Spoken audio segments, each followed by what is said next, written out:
Nako, ito ho, nagsalita na itong si VP Sara Duterte at na kung saan ay kanyang hinihikayat o muling hinihikayat niya po itong si Pangulong Marcos Jr. na sumailalim na po sa drug test o itong hair follicle drug test. Ito'y kaugnay ng naging alegasyon ni Senator Amy Marcos at na kung saan ay yung first family ay gumagamit di umano ng ipinagbabawal na gamot.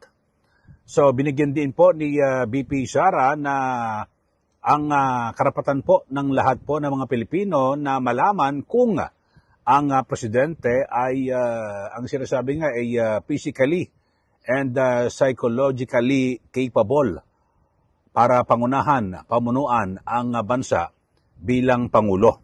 So yun po, no, at base nga po sa interview kay VP Sara dyan po sa Davao City, ang sabi ho niya, lahat to, no, presidente, vice presidente at iba pang mga opisyal ng ating gobyerno ay obligado na sundin, no, at yung hamon, kasi hinahamon po ito, no, ng publiko na siya po magpa-drug test at sabi niya talagang obligasyon po na mga opisyal. Kayo ho, ano masabi niyo ho rito? Kasi ngayon talagang tumitindi ho. Sa mga nakarang panahon pa mga kababayan, ay talaga namang hindi na matapos-tapos yung mga ganyang aligasyon. Di po ba? Yung mga usap-usapan. Pero ngayon mismong si Senator Amy Marcos na nagsabi.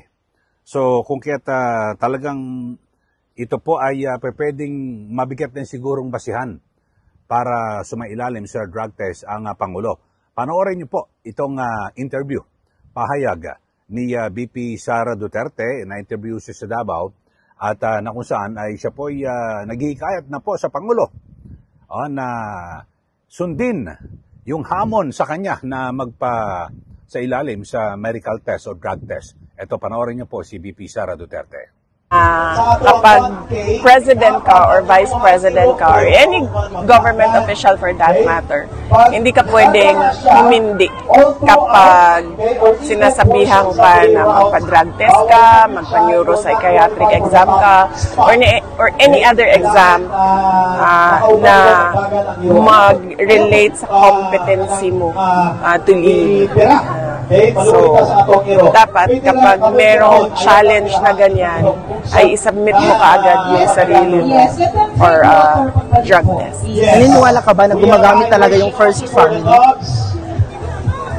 Bigyan natin ng lahat ng mga nakasama nila sa mga parties nila nagsasabi na gumagamit sila ng droga. Just in case mapatalit si BBM VP sa pwesto, are you ready to take over the Malacanang? Yan ang hindi ko muna sasagutin kasi magkakagulo tayo niyan. Sige. So yun ho, kasi may challenge ho At matindi ho kasi hindi lang kung sino-sino, di ba, ang nagsalita. Mismo kapatid ho ate ang nagsabi. Di ba? At kung talagang, di ba, gusto mong pabulaanan yung mga ganyan, siyempre, wala kang magagawa kundi magpa-drug test, sabi po ni VP Sara Duterte. Kasi alam niyo ho, ay nakasalalay ho rito yung kapakanan ng mga Pilipino. Kasi, di ba, mahirap din naman na, halimbawa, isa kang leader ng bansa at ikaw ay inaakusahan. Di ba, kahit na lang sa sa isang empleyado ka na lang ng ng kumpanya. Alam ba, presidente ka ng kumpanya na lang. Meron sa yung aligasyon na gumagamit ka ng ipinagbabawal na gamot. Di ba? So baka mapariwara ang magiging mga desisyon mo at madehado ang kumpanya. Siyempre, pabubulaanan mo yung mga ganyan. Yung kumpanya lang ho yun, lalo na kung ang bansa.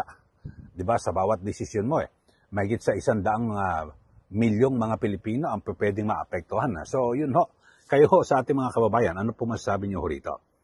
At kasi talagang mabigat ho At kanya-kanya nga ho mga komentaryo ang sinasabi, katulad ho itong naging pahayag ni Senator Amy Marcos.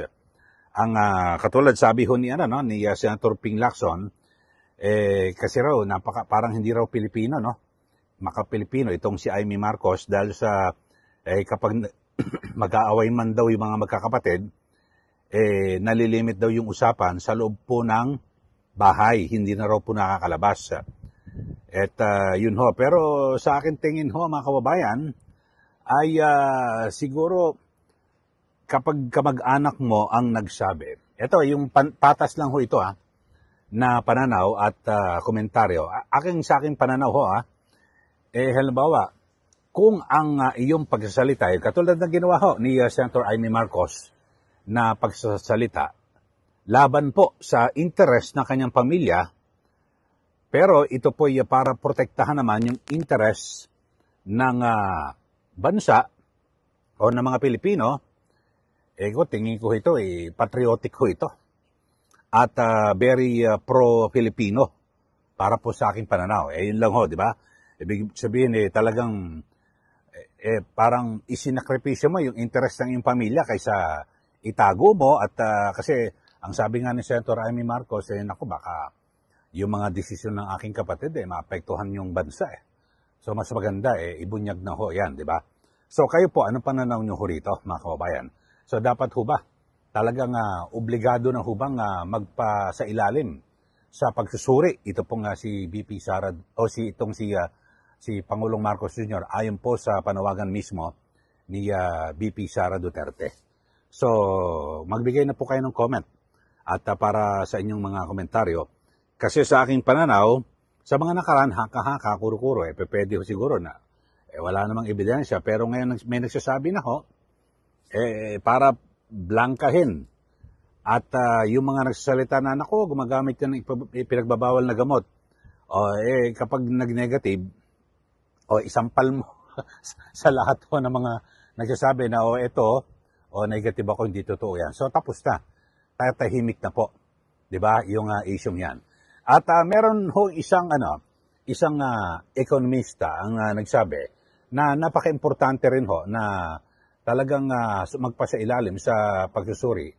Ito pong si Pangulong Marcos Jr. Kasi ang sinasabi ay talagang nakakasira raw po ito, no? Nakaka-apekto na ho ito sa reputasyon ng ating bansa, di ba? Kasi biruin mo, sasabihin na talagang nako yung kanilang presidente ay involved sa paggamit ng illegal na droga. Ito yung economist na si Michael Bato, ang sabi niya, siguro talagang panahon na para magpasailalim kasi ito ho ay may tuturing na parang problemang medical na rin ho, di ba? Na ganyan, para maayos na rin ho, dahil sa kapag nalaman ng lahat, negative pala, so maraming mga sinungaling kayo, nag-aakusa.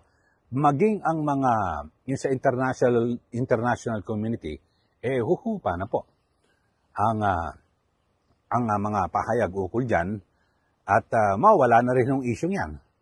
So, ang mangyayari ho rito, kung talagang magne-negative sampal po ito sa mga nag-aakusa sa Pangulo. At talagang magkakaroon po siya ng bindikasyon, di po ba?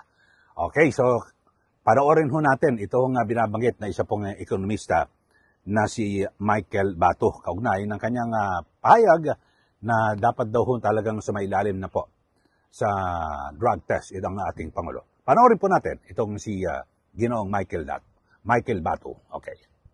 Alam mo kasi, Jade, itong revelasyon ni Senator Amy Marcos, meron na tayong ideya nito, nitong mga nagdaang taon. Kasi sa social media, kalat na yan, na di umano na ang ating Pangulo at yung kasama niya sa kanyang pamilya gumagamit ng ipinagbabawal na gamot. So bagamat hindi pa nila yung inaamin at walang direktang ebidensya until recently nito nga nagsalita si Senator Amy Marcos about her own personal knowledge. Kasi iba yung sinabi ni Senator Amy kasi siya mismo kapatid yan kapamilya yan kumbaga she has direct knowledge first hand nakita niya yan na nangyayari. So, ibig sabihin, if magkasalita ang isang pamilya na siya mismo nakakita, napakabigat nun, mga kababayan. So, ang kinakailangan dito is the president should come out, no, and either he could dispute it by himself, or he could undergo medical tests kagaya yung tinatawag na hair follicle test to prove once and for all na hindi siya gumagamit ng ipinagbabawal na gamot. Kasi alam mo, Jade, the longer this drags on, no, the longer na tumatagal itong issue na ito, nagsasuffer hindi lang yung reputasyon ng ating bansa, kundi ang ating ekonomiya.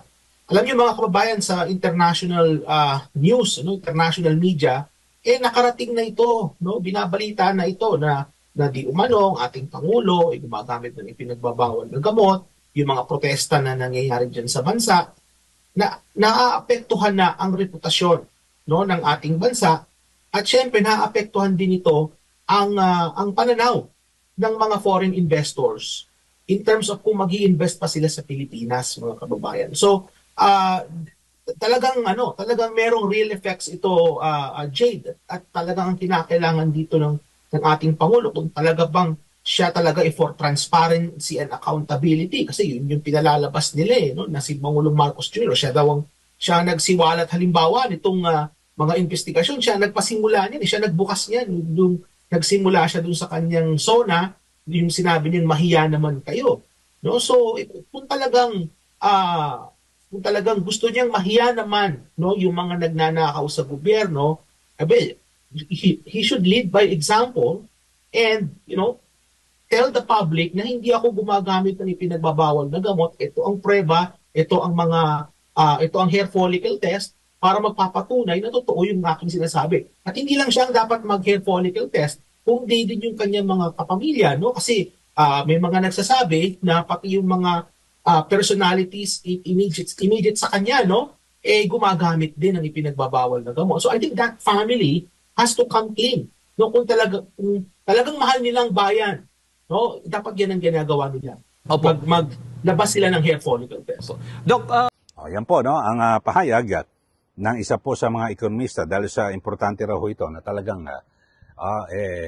mapabulaanan mismo ng Pangulo, at siyempre yung imahe, reputasyon mismo ng Pilipinas ang nakasalalay ukol dito. Sige, comment ho kayo sa ating mga kababayan, at kung ano man ang inyong komentaryo. Ako naman sa tingin ko, mukhang ang aking pananaw ho rito, talagang mukhang obligado na po, gaya po ng binabanggit ni VP Sara, na ang Pangulo ay kanyang pabulaanan lahat ng mga nagsasabi sa kanya na gumagamit ho siya ng ipinagbabawal ng gamot, ang makakatulong lang ho dyan at talagang solusyon ho dyan, sumailalim po sa drug test. Kayo ho, sige, magbigay na po kayo ng komentaryo. At syempre, sa mga bago lang po sa ating channel, huwag niyo po kalimutan na mag-subscribe, i-like at i-share. Maraming salamat. Muli, ito po si Ka Eli. Magandang araw po sa ating lahat.